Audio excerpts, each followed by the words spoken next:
Hello, everybody. I am back, and I am back with Sandtrice Russell, and she is a counselor. But I want to let her introduce herself. Sandtrice. All right. Well, my name is Sandtrice Russell. I am a licensed professional counselor in the state of Georgia and Texas. I've been in the field of counseling for the last 18 or so years. And I mostly work with individuals who are dealing with anxiety, depression, some trauma, as well as individuals who are members of the LGBTQIA plus community who are seeking a safe space. Um, Very passionate about what I do as a counselor. I currently work and run a private practice called Unique Destiny Counseling, and also host a podcast on mental health called Self Aware and Fucked Up. And a lot of what I do in terms of just personally is just advancing the conversations that we have on mental health, specifically in the African American community.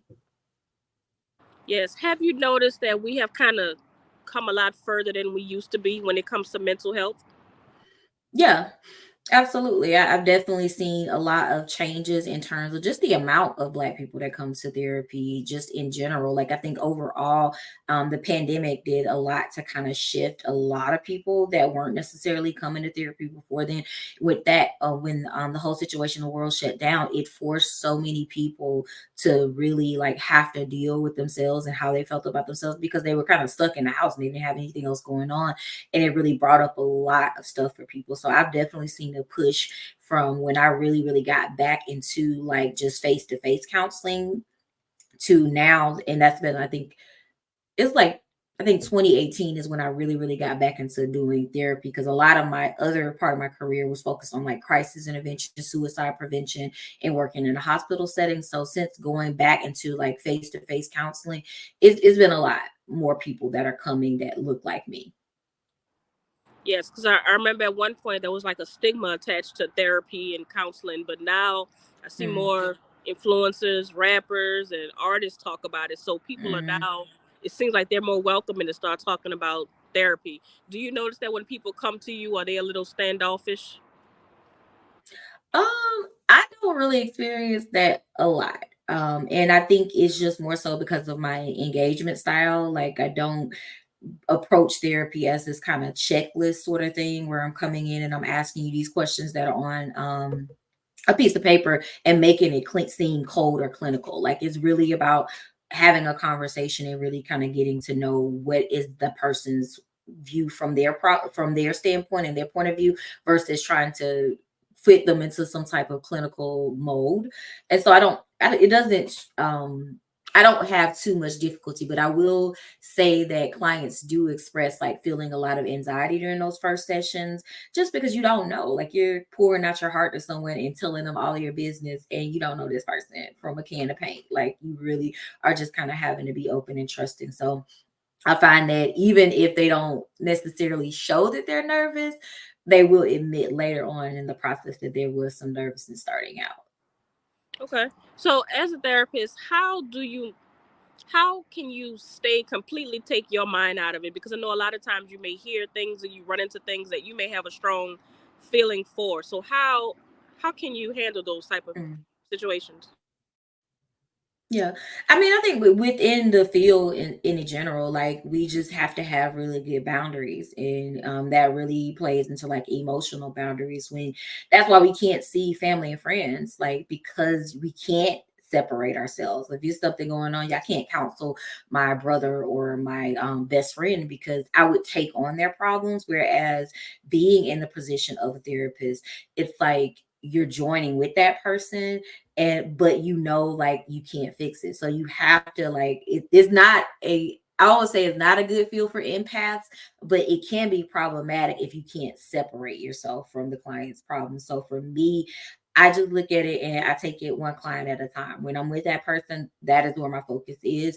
And once those 50 minutes are up, I'm more likely than not getting ready to see someone else at the beginning of the next hour. And so it's kind of like they have that space. That is the space that I spend with them. But taking it on, I would be an emotional wreck if I took on everything that my clients were going through. So it really is just about leaving it in that hour, and it's just mentally separating yourself out, because I have to leave my personal stuff outside of this door right here, and then I have to pick up their stuff for that time being. So it's really it's hard to kind of describe what it is. I think it's just a unique characteristic that we have as therapists, and sometimes that people don't necessarily make it in this field because they don't have good boundaries. Yes. So when you get to the point of listening and then it's time for you to do, like, I guess, a diagnosis, do people Mhm. typically easily fall in a box, or is it usually a little bit of this and a little bit of that? I mean, I think with things like depression and anxiety, it's easier for people to fall into a box because it's usually pretty clear cut. And I mean, a lot of times depression and anxiety they go hand in hand. Like, so you usually have both of them, for a lot of people, because it's like anxiety is living in the future, depression is living in the past, and so a lot of people struggle with being present, and I think that that's where a lot of our mental health stuff comes from for a lot of people.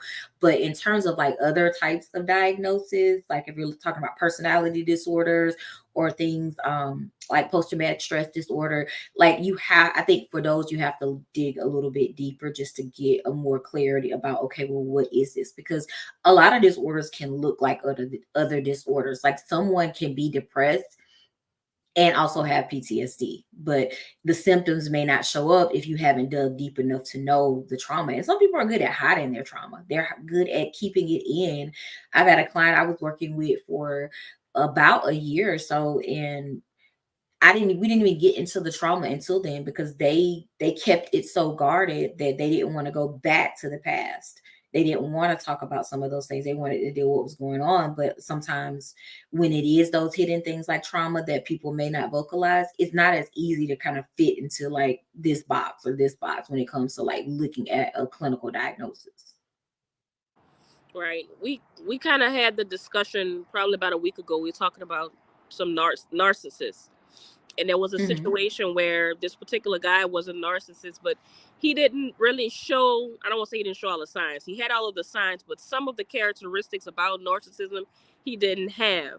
So it was kind of strange, but they said he was a narcissist. So it's just that's why I'm Hmm. asking. Like sometimes somebody might be a little off. They may not Yeah. totally fall in a particular box. So I mean, does that Yeah. happen? Like What part of a misdiagnosis?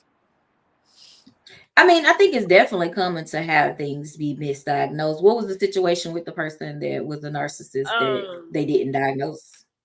Well, they didn't. Well, they didn't get diagnosed. They didn't go in to get diagnosed, of course, because they didn't think they had an actual problem. But the lady was telling the story. I'm trying to remember Mhm, how it went. But of course, a lot of people didn't feel that he was a narcissist. But of course, they don't. They typically don't mhm. because they'll hide it for certain people. But it was just the attitude that Right. he wasn't like stuck on himself. He wasn't one of those type of vain people. So a lot Mhm, of people didn't you wouldn't even believe that he would be a narcissist. And she told me one about a misdiagnosed person that was diagnosed with bipolar. But she was mhm. like, it wasn't a lot of times bipolar is misdiagnosed. That particular Yeah. depression. Yeah. I mean, I definitely think like with something like cystic personality disorder, as well as like bipolar disorder, both of those can definitely be misdiagnosed. It really just kind of depends on how that person is presenting. Like, for example, with a narcissist, someone showing up and, they may, I guess at the core, a narcissist is someone they a lot of times try to present well on the outside, but in the inside they don't feel great about themselves, which is why they kind of act out in the way that they do towards other people and kind of use them to make themselves feel more powerful. So I would feel like with something like that, I think you have to look at what is going on underneath the surface when you're meeting with someone, because narcissists are good at really trying to manipulate how people view them, as well as how people view the people that they're connected to. Like, it's all about making them look good or making them look a certain type of way. Whereas like with bipolar disorder, like it can be so easily misdiagnosed, especially for individuals who don't really have like full or true manic episodes, but we're quick to say someone is bipolar just because they switch moods quickly. And it's like, no, you probably just triggered them. That has nothing to do with the chemical imbalance that is bipolar disorder. So a lot of people, especially in our community, are misdiagnosed with bipolar disorder because it's just, looking at us as just people who sometimes deal with depression or sometimes deal with anxiety. It's like, oh, it has to be something worse. Um, and bipolar disorder is not a diagnosis that, people want to have. Like because of the stigma that comes with it, because then this label is put on you. Oh, well, they're just going to act erratic. Oh, they're just going to act out. They're going to do something. Oh, I got to walk on eggshells around them, and it's like that's not really truly what bipolar disorder really looks like. So, like, I think clinicians, we definitely have to look at like using the skills that we use to kind of screen those sort of things and really make sure that the diagnosis checks out. And that takes time. That's not like a one session type thing. That's knowing someone, because sometimes you will see stuff pop up later on and you're like, oh, I didn't see that. Like, when we first started seeing you, because they get more comfortable being themselves too the more they're in therapy with a particular therapist. So I think it all kind of balances out over time, where you can only hide it for so long before the therapist will see, or the people in your life will begin to see what's really going on with your mental health. Would it make sense to say that a lot of narcissists don't technically ever get diagnosed because it's not like they're coming in to get help? I would think so. I would like most narcissists are not going to go to therapy willingly just because of the fact that like they don't want to get called out. They don't want to change. And then I mean, we're being honest about it, narcissistic personality disorder is not something that is easily treatable. Like that person has to be willing to openly face like this is what's going on. I am exhibiting this type of behavior that's problematic. And a narcissist can't own up to that. So I don't see it. I have seen some narcissists end up in therapy with me in a couples counseling setting, and yeah, I don't I don't too fool with them too tough because it stands out to me like a sore thumb when I'm dealing with one.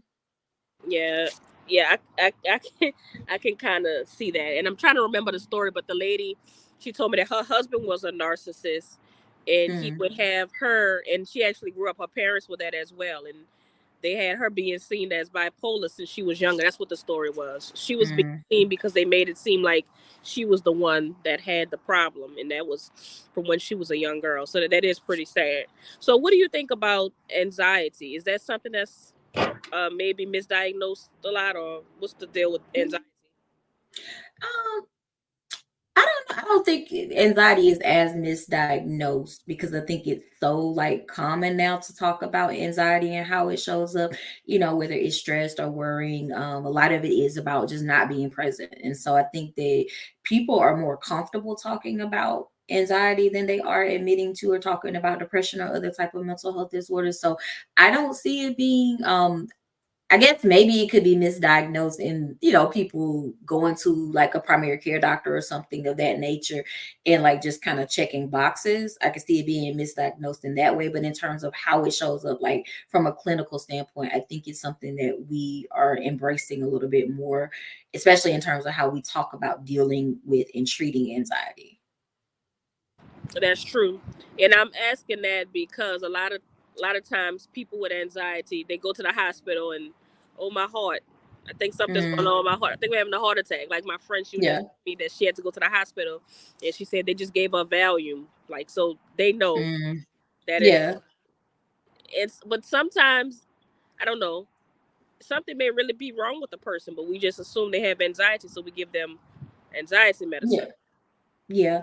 I mean, but if it's at the point where someone's going to the hospital, like, I mean, I would hope they did more than just give a Valium. It sounds like they didn't, but like, I'm assuming they did an EKG or something of that nature to check to see how their heart was functioning, just to make sure. And then, like, if it's other stuff going on, then I could see them, checking a little bit more into that. But in terms of like the anxiety piece, as well. Like I think people have to be clear about their symptoms. Like, what are you actually experiencing or whatever? Because if it's to the point that you're going to the hospital about it, like to me, that seems very serious. And that's also coming from someone who worked in a hospital for 7 years and saw people come in for the craziest stuff. But when it comes to your heart health, like I think that's something that has to be taken very seriously. I agree. And several times when I used to suffer from anxiety a lot, and I was one of those people that went to the hospital because I thought something was going on. But Mm, it would happen a lot, and I don't know. I guess they put it in the system. You know, she has GAD or whatever. mm, So then I remember one time I had a car accident, and I actually did go to the hospital. Of course, they checked drugs, checked my blood for all kind of barbiturates and all kind of strep. mm, I had a car accident, but whatever. It wasn't, they checked all that, gotcha. and they gave me the same thing. They gave me Mm, they tried to give me medicine to calm me down, but I was like, I'm really hurting. And then come to find out, I had a herniated disc. So I was actually in mm. pain, but because I Wow. was labeled as somebody with anxiety, they just assumed nothing was really wrong with me. Yeah. Yeah, that's unfortunate. I definitely can attest to that kind of just from working at the hospital. Yeah, that is something that happens. People get a certain label in their chart, and it's always going to be looked at as, this person is malingering or this or Yeah, that is going on with this person. But I don't know. I think this is a part of the system that is just messed up, and people need to kind of, doctors, people that are working in ER need to be kind of more clear on like, okay, yeah, sometimes it is just generalized anxiety disorder, and there is also the possibility that real things can happen to people outside of a mental health diagnosis. So just having to be clear to see the whole patient and not the part of them that you've already figured out and diagnosed before they walked in. exactly. That's right.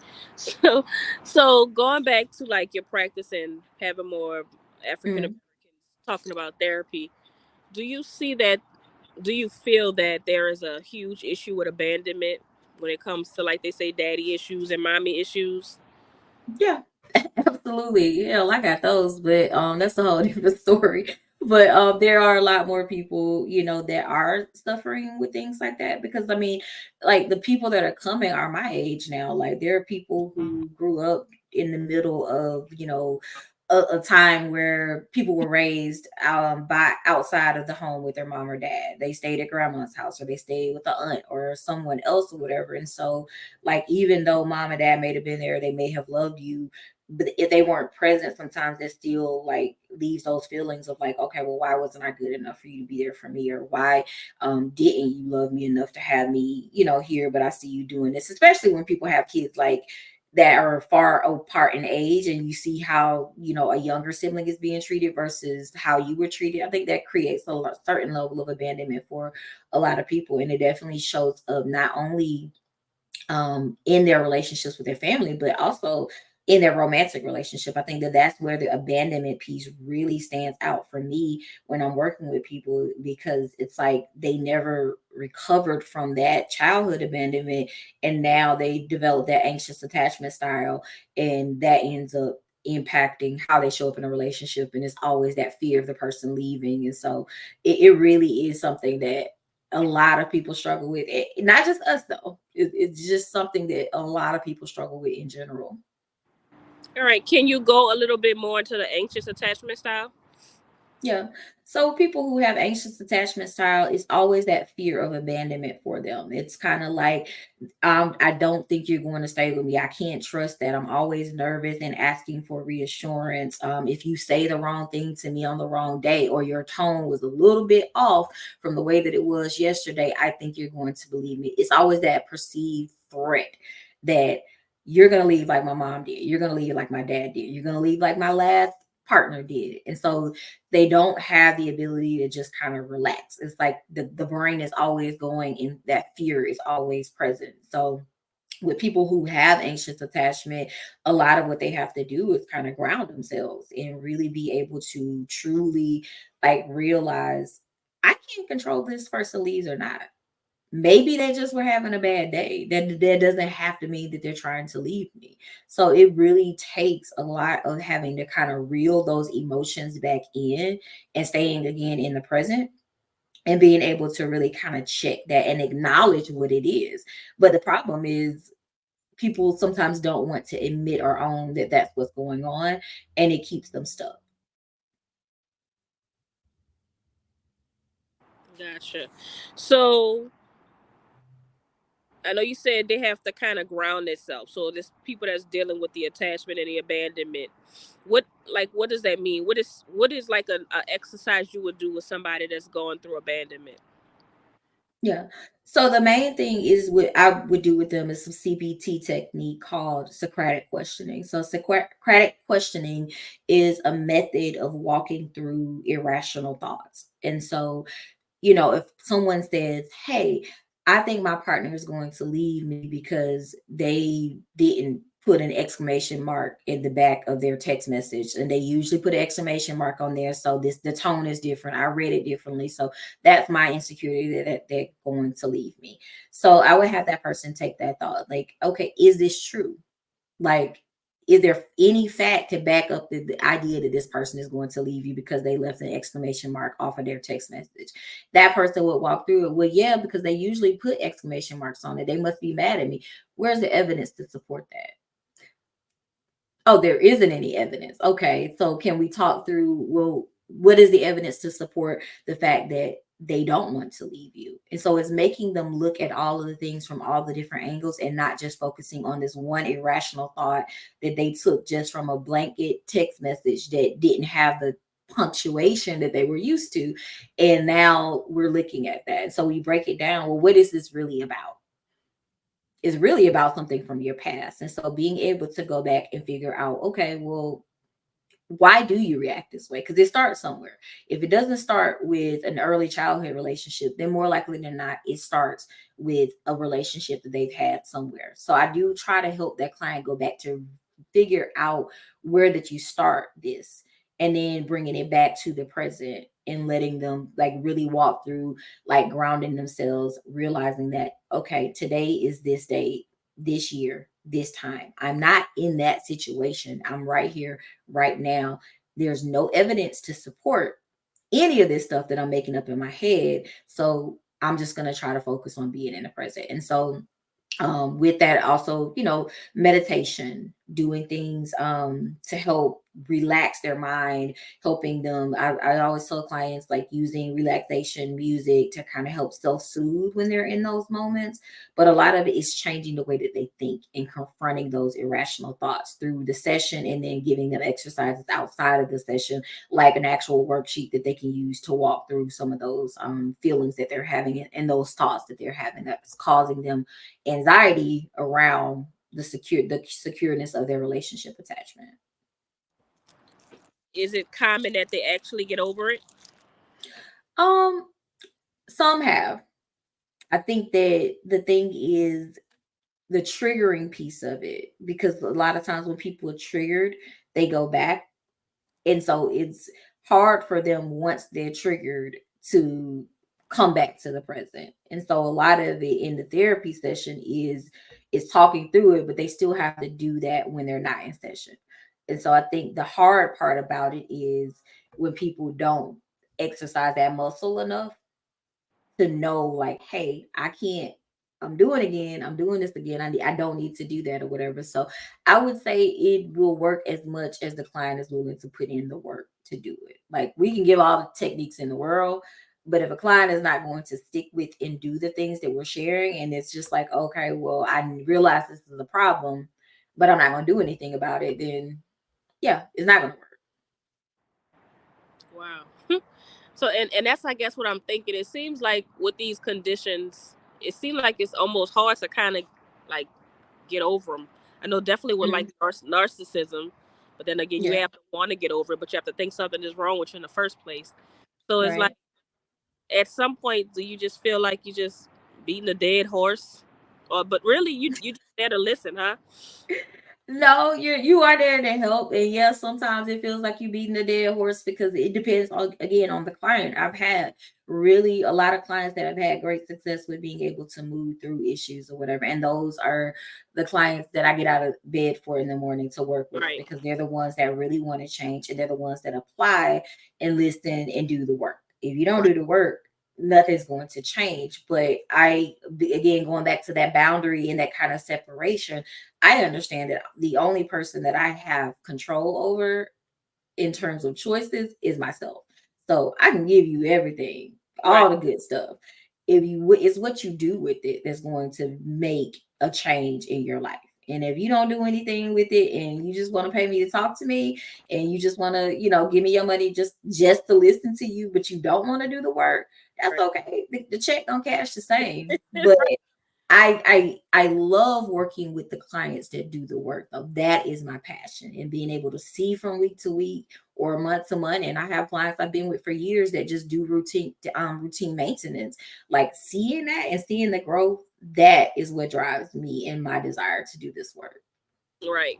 And the reason why I asked, because I have a friend, and like I keep telling her she needs to go to therapy. I'm like, you really need to go to therapy, but she just want to sit there and just tell a story. And I'm like, but you have to listen when people telling you stuff. So I'm like, I keep trying to give her my therapist number. I'm like, you have to do something because you have some issues going on.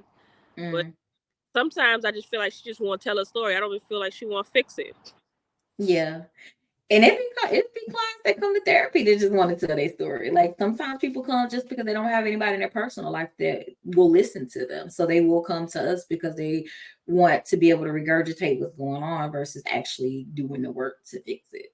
So, and it sounds like your friend needs, may need some support, but at the same time, if she's just gonna go to the therapist and regurgitate that, she might as well keep her money and keep talking to y'all. Right. Because I listen because I know everybody has the vent, but I'm like, I want to help you. Yeah. I can't help you because you have to go to another level because you don't want me trying to Google MD everything. Mm, So, gotcha. do you have a lot of people that's always self-diagnosing themselves? I mean, I think everybody to a certain extent does that. They come in with this idea. I don't even really like deal directly with diagnosis. Like I don't take insurance. Like everybody I see is people that just want to help themselves and want to get better with their life. So like most people come in, oh, I think I have this, I think I have that. Like a diagnosis is important if you're building insurance, and it's good to know how to guide what you do. But it's like you can diagnose yourself with all of this stuff. What are you gonna do? Like now Right, that you know this is what's going on, what are you gonna do now? But I mean, I self-diagnosed too, so I think we all in the same boat. right. I saw they re-interviewed Jada Pinkett. Hold a Copy re-interviewed her today, and she was Okay. talking about she was talking about the situation was going on. And there's a part in Will's book where he talk about Jada just kind of being away from everybody. But Jada was saying that mental health wasn't as big as it is now. She was like she really was just depressed, Hmm. and she just was like people didn't talk about mental health. But I just thought that was interesting that she brought that up today on the interview. She was saying a lot of Hmm. dealing with. She was just really depressed, and she just wanted to be alone, and basically they wouldn't give her space. Hmm. So, Interesting. Yeah. not sure I how, don't even.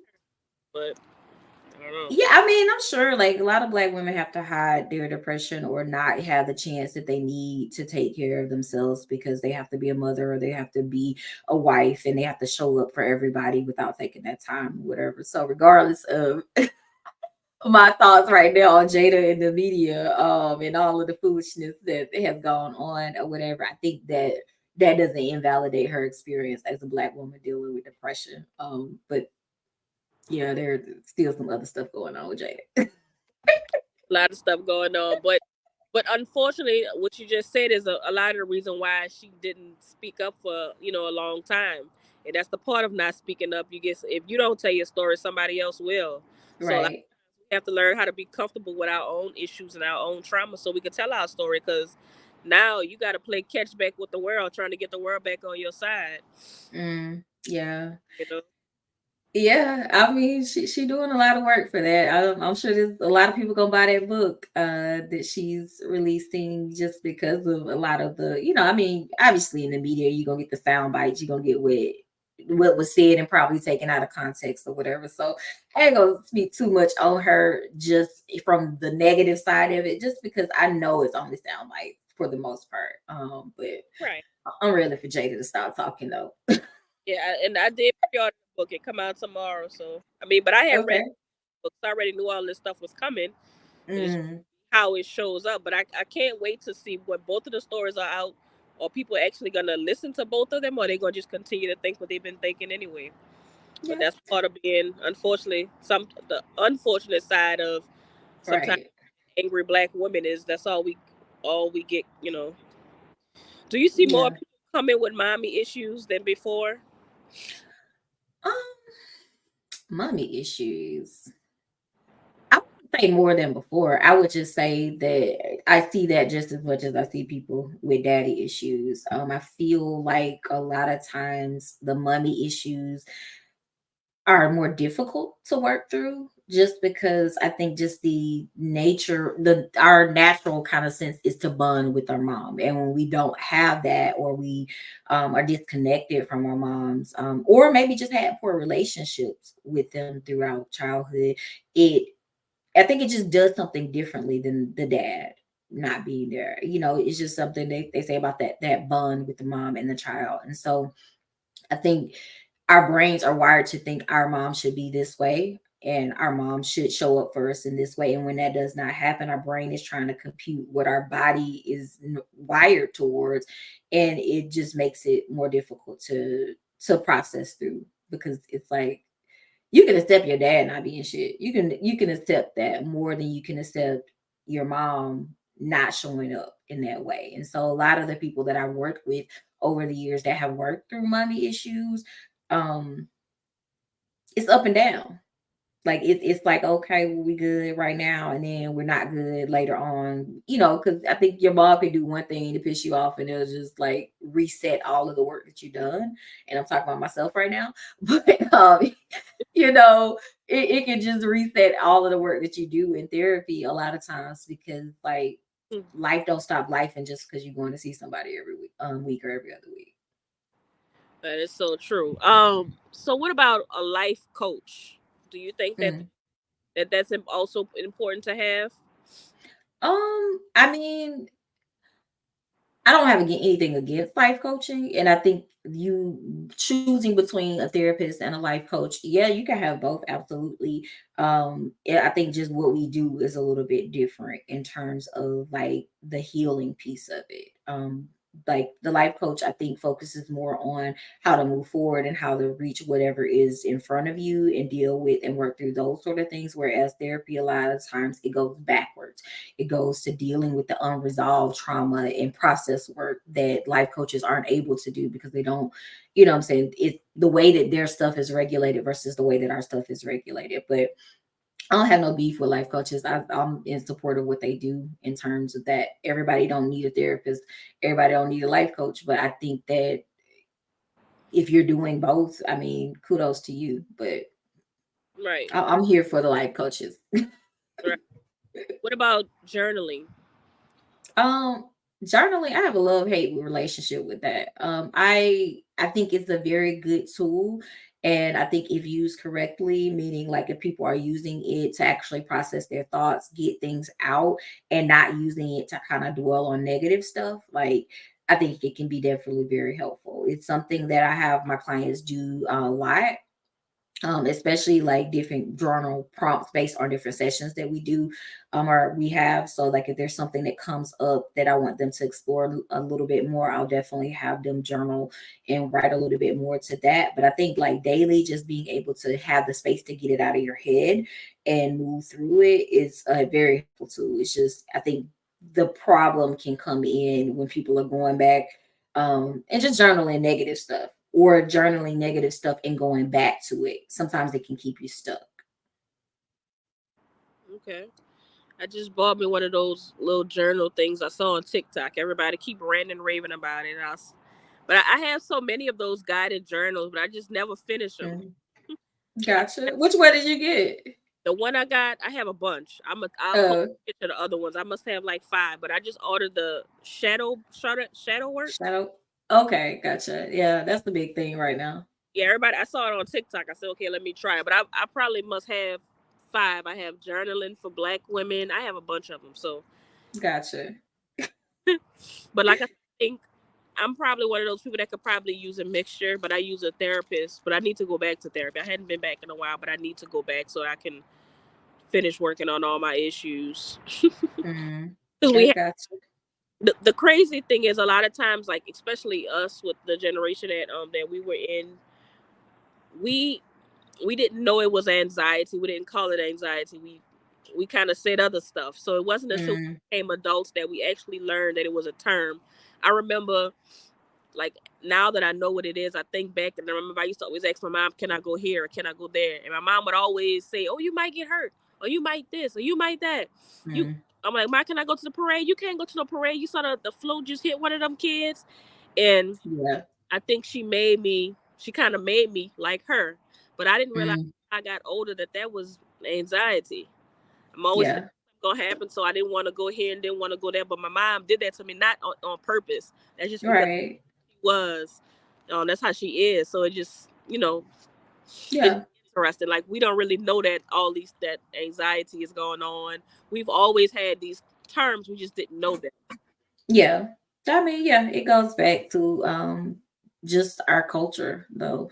Like we grew up in a lot of situations where we had to be anxious. And so a lot of it, anxiety is a hereditary thing too. Like Yeah, so it's genetics.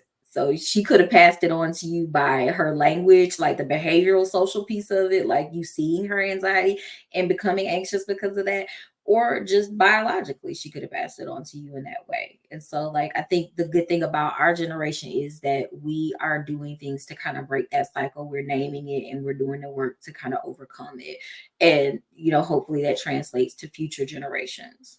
right. And that was the reason why I brought it up, because now that we know differently, we could teach our kids, so our kids don't take until they become 30 to find out finally what's wrong with them.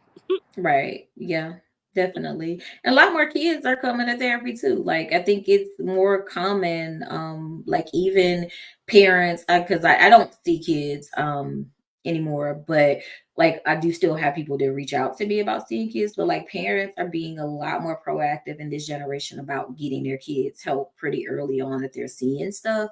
And so I think that that definitely will also put us in a position to kind of change mental health, because like kids, 8, 9, sometimes, 12, 13 years old, going to therapy and working through things that, some of us didn't work through until we were 30, 40, some people 50, you know? Right. Okay, so as we come, oh, but one more question. Then the last question. My last question, because you Mhm. said children. What do you think damages the child more, absent or inconsistent parent? Very interesting question. I would say absent. And I think the reason that I would say the absent parent is more damaging just because the child then does not have any type of connection. Like they don't know, okay, well, what are these characteristics that I've exhibited or I've inherited from my dad or my mom? If one of the parents is not in the picture. I think that like completely being absent may give that feeling of like I'm definitely not wanted. Cause like at least sometimes, like if it's absent or inconsistent person, like at least sometimes they show up. I know that we have some type of connection. It may not be as strong as I want it to be, but at least you tried or Yeah, right. whatever. I think, yeah, I think that piece is a lot different. Like I couldn't imagine just my dad being completely absent, like from my life. Right. I don't know who I would be without knowing at least parts of both of my parents, because I wasn't raised by either of them. So it's like just thinking about that from a personal standpoint and from what I see with clients. I think that having a piece, and I just really go back to Betty Wright. So having a piece of a parent sometimes, and there are other circumstances around Right. it. Like, if your parent is on drugs and, certain things like that, maybe absent would be better. But for just general, I think Right. being able to be there sometimes to me would be better than not knowing them at all. I agree. Okay. So if you could go back and talk to your 17-year-old self and tell her about life, what would you tell her? Wow. Okay.